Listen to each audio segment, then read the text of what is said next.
Hello and welcome. We are the Ministry of the Real Truth.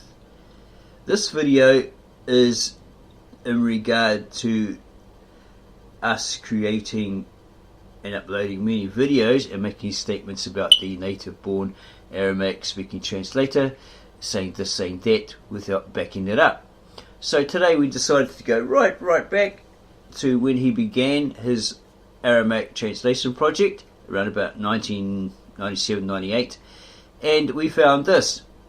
Okay, because if you make statements and you don't back it up, it's just hearsay. So we thought, yeah, okay, we'll do something different, and we'll do backup, right, to what statements we made about him. Okay, he's a native-born Aramaic-speaking translator from Bet Nahrein, and he's also a filmmaker.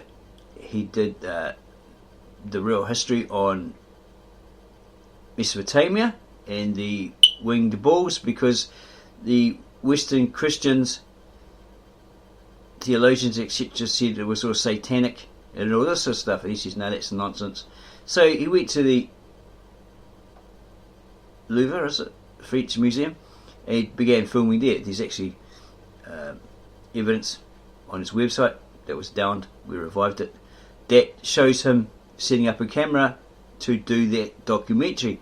He then finished it, took it to the libraries, museums, etc., and they says, oh no, it's a lot of rubbish. It's all wrong, right? Which was very depressing and disappointing for him, I gather.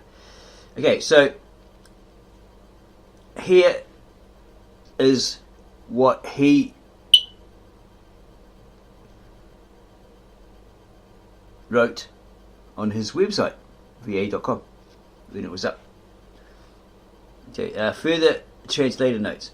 One of the early ideas I, Victor Nimrud Alexander, had regarding the approach to translating the Bible was to avoid reading the existing Bible translations thoroughly before translating.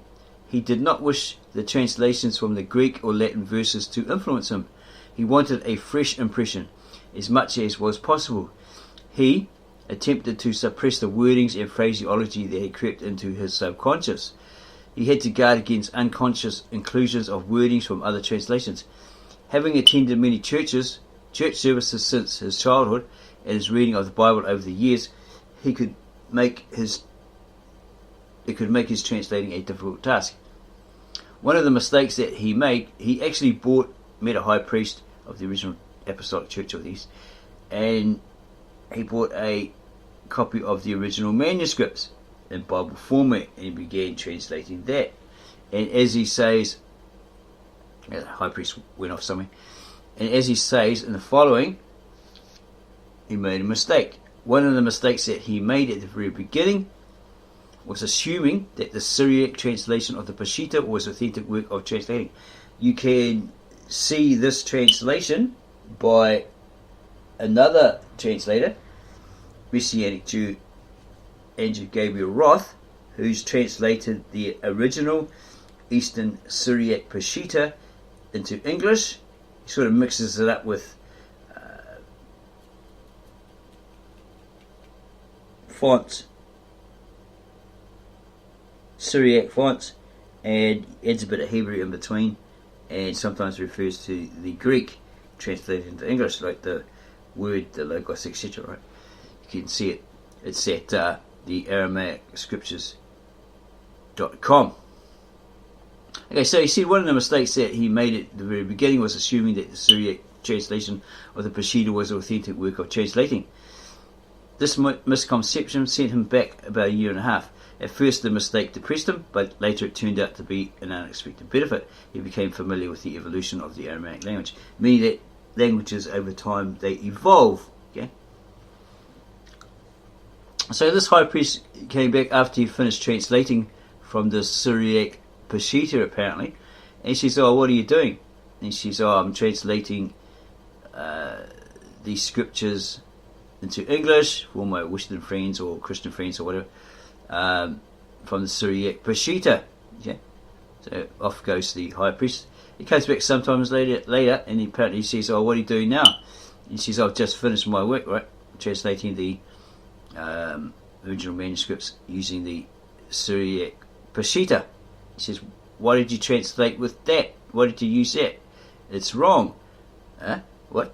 Because originally it was in the original ancient, very old, sacred, scribal, old tongue or language, Lishana Atika Sapreya, of the Assyrian Aramaic or the Aramaic, which comes from the original ancient, very old Kitab Asheret, which is the sister, it's the older sister language of the Kitab Ivri or Hotep. We still haven't come across that one yet. Or the original ancient, very old Hebrew. And he says, oh, what the? So he'd have to start all over again. Okay? And then he thought, well, he's quite an older gentleman. He's not that well. He could pass on, but he was confident that somebody would pick it up and finish off from where he left off. So it wasn't really a worry to him. Okay?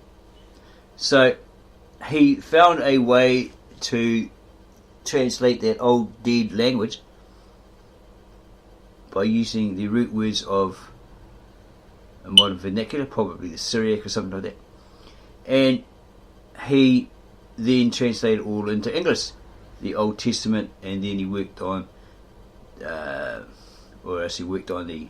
Galilean Aramaic New Testament first, and finished that, completed all of that, and then worked on the Old Testament, but hasn't finished all of that. It's still an ongoing project.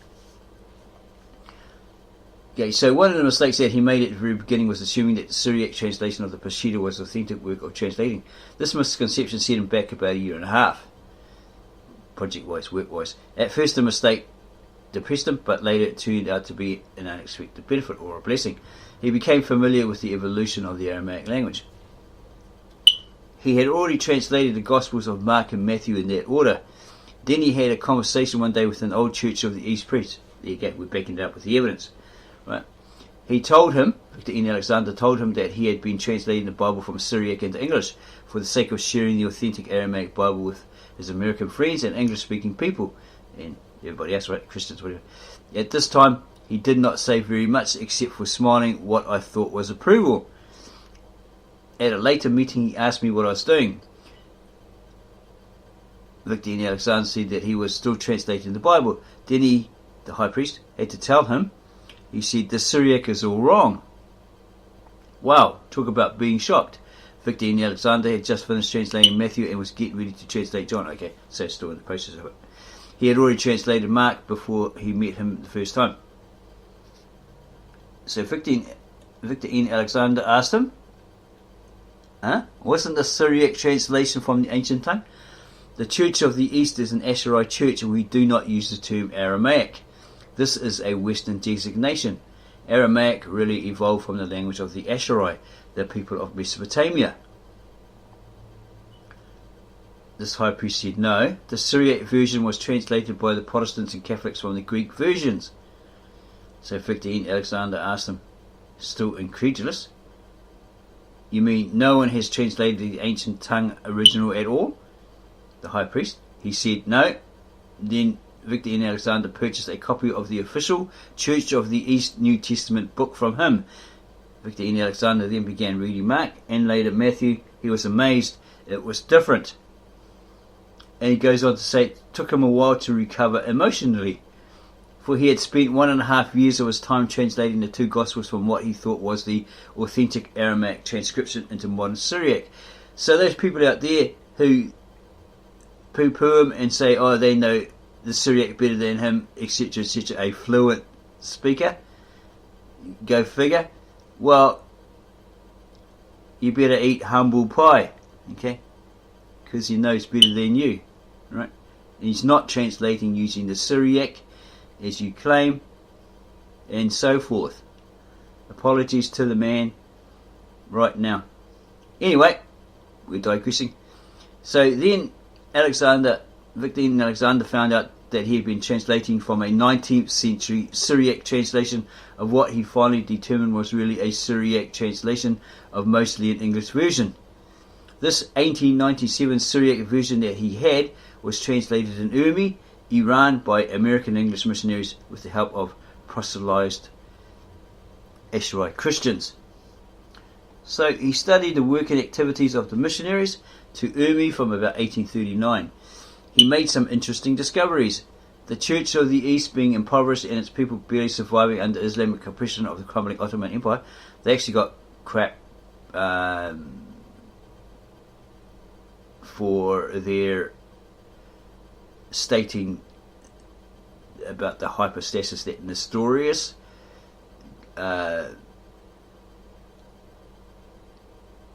spoke of when he was up against Cyril, possibly the Roman Catholic. Okay.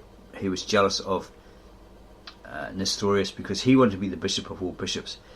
Yeah. But it looked like Nestorius was going to be the bishop of all bishops. So he started telling lies and all that sort of stuff. And then they were called Nestorian Church, erroneously called the Nestorian Church, because they agreed with what he said about Christ having two substances, two natures, both being divine or God and man or human being. So they got persecution for over 18th century, something like that. Okay, but they kept to their faith, their scriptures, etc. And no matter how much suffering, martyrdom, etc. they went to. Okay, these missionaries from the West came in and established schools. Hang on, wait, jumped a bit here. Victor N. Alexander studied the work and activities of the missionaries to Urmi from about 1839. He made some interesting discoveries. The Church of the East being impoverished and its people barely surviving under Islamic oppression of the crumbling Ottoman Empire, Tamerlane, etc., had allowed the missionaries to enter their villages in North Iran and southeast Turkey. They preached to them their modern religions.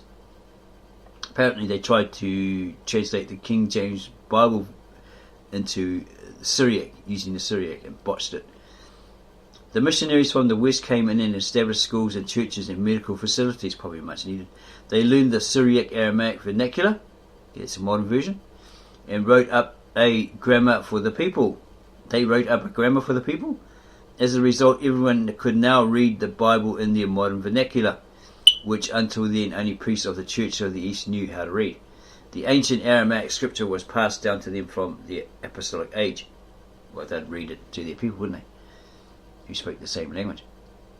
The Church of the East had retained the ancient Aramaic in their liturgy when celebrating Mass and conducting official church services. The Bible itself was read in the original ancient Aramaic. It's a very old original ancient. During church services, the priest explained it to them in the modern Aramaic vernacular through brief sermons. By this date, there were no major theologians left. Possibly, they all went to the war, were let down by the British, who promised their land back or something like that. Yeah, they'd done it dirty on them. The Church of the East had retained the ancient Aramaic in their liturgy when celebrating Mass and conducting official church services. The Bible itself was read in the original ancient Aramaic during church services. The priest explained it to them in the modern Aramaic vernacular through brief sermons. By this date, there were no major theologians left. In comparison, the Catholic Church has always had priests that knew Latin. The Church of the East priests of this period did not know ancient Aramaic that well. However, the Catholic Latin version was a translation of the Greek, which is itself, by definition, a translation of the words of Jesus Christ spoken in ancient Aramaic. So it's a Latinized form of Greek. It's probably a Latinized form of Greek that you got today. In contrast, the Church of the East at least had the original ancient Aramaic scriptures hand copied without any changes from the original tongue. See, if the scribes and monks, the ancient scribes and monks, around 800 BC, hand copied the text from the original tongue, then that means it was intact. They hadn't messed with it. They copied it faithfully. Judging by the thousands of idioms that only make complete sense in the Aramaic, there is no doubt as to the origin of the ancient Aramaic New Testament. The Church of the East ancient Aramaic New Testament is the original gospel of Jesus Christ. All others are translations. He's talking about all the other Syriac Peshitta translations, etc., say like from Lamsa, George Lamsa, Union, and many others. I've got their names. Yeah. The Church of the East schools were at this time in the hands of a few monks who knew the ancient Aramaic, and they only taught a few students at a time toward the priesthood. The missionaries, and especially the Catholics, brought up the old hand-copied Bibles of the Church of the East. Some of them were in the hands of families and tribal leaders. They were precious for sentimental reasons, but they were not different from the hundreds of copies the Church of the East had then. These were all copied by hand and subsequently printed by modern presses. The only sad thing is that the old monks who copied the scriptures by hand on deerskins were also masters of the language, and there are none left today. They knew the ancient idioms, figures of speech and expressions. A century ago, these people injected these idioms into the modern Syriac vernacular. Today, most of these idioms are a distant memory because the times and customs have changed. The knowledge of ancient Aramaic in the church in the Christian world is very weak. During the present ecumenical efforts to bridge the gap between the mainstream Christian denominations, the validity of the translation that Victor N. Alexander was doing, or had been doing, is overshadowed by larger concerns of keeping the faithful united. The Church of the East, therefore, has no plans to translate the ancient Aramaic scriptures soon. One can understand their reluctance, since they may feel that they have it already in the original language, and therefore why translate it, as we stated in many of our videos. Yeah, they knew how to speak it, because they knew how to read and speak the original language, and they just preached it to the people in the liturgy, to their mass, the people of their churches who speak the same language. Okay, so there's no need to go and translate it to Greek or Latin or whatever. Victor N. Alexander decided to carry on his translation independently of all denominations. The ecumenical movement is somewhat responsible for a superficial solidarity among the denominations involved with it. The established churches do not see any need for a new English language translation. As he resumed the work of translation after all these considerations, he decided not to go back and retranslate Mark and Matthew immediately. The old translated verses were still fresh in his mind, and he did not want to fall in the trap of rushing through them and conforming superficially to the new reading of the ancient Aramaic. He basically wanted to translate all into the nearest English equivalent, which sometimes, as he states, proves hard. Like Milta has no English equivalent, so to run around and find a word, the best, that the nearest English equivalent, which was for Milta, which was manifestation. Yeah, because Christ was the manifestation of God, and God was the embodiment of that manifestation. Victor N. Alexander opened up John, started reading ancient Aramaic of this gospel for the first time, and he was awed by it. Here was a clear view of the triune God from the very beginning of the first chapter. The key word was Milta, a beautiful word in its theological connotation. Logos and word are such poor substitutes. There is essentially no English translation for the word Milta, as we just stated, in a theological sense. Therefore, he had to come up with one. And that's where he came up with manifestation. He has translated the word Milta as manifestation. Jesus Christ is God manifest. There is one God. There are three manifestations, the Father and the Son and the Holy Spirit, i.e. the triune. He translated John and then Luke, and finally he went back to Matthew and started fresh. At this point of this writing, he has translated Mark, and he kept posting translations until he had finished all the New Testament. Then he will start with the Old Testament. Okay, that was May 10th, 1998. So we've backed up what we've said that he said in this video. Hopefully that gives you insight into this native-born Aramaic-speaking translator filmmaker who graduated with the San Francisco Film Academy, and he's made lots of documentaries. He's doing a lot of film projects, etc. And his wife Liv is rubbed shoulders with Hollywood. He's done a few films like The Red Queen, Star Quest series, etc. We hope this has opened your eyes to this translator, that he wanted to be different from all the other translators out there and not add his own bias prejudice, its own flavour, or twist it, to his view, like other translators he found he'd done, and therefore they'd botched the translations and so forth.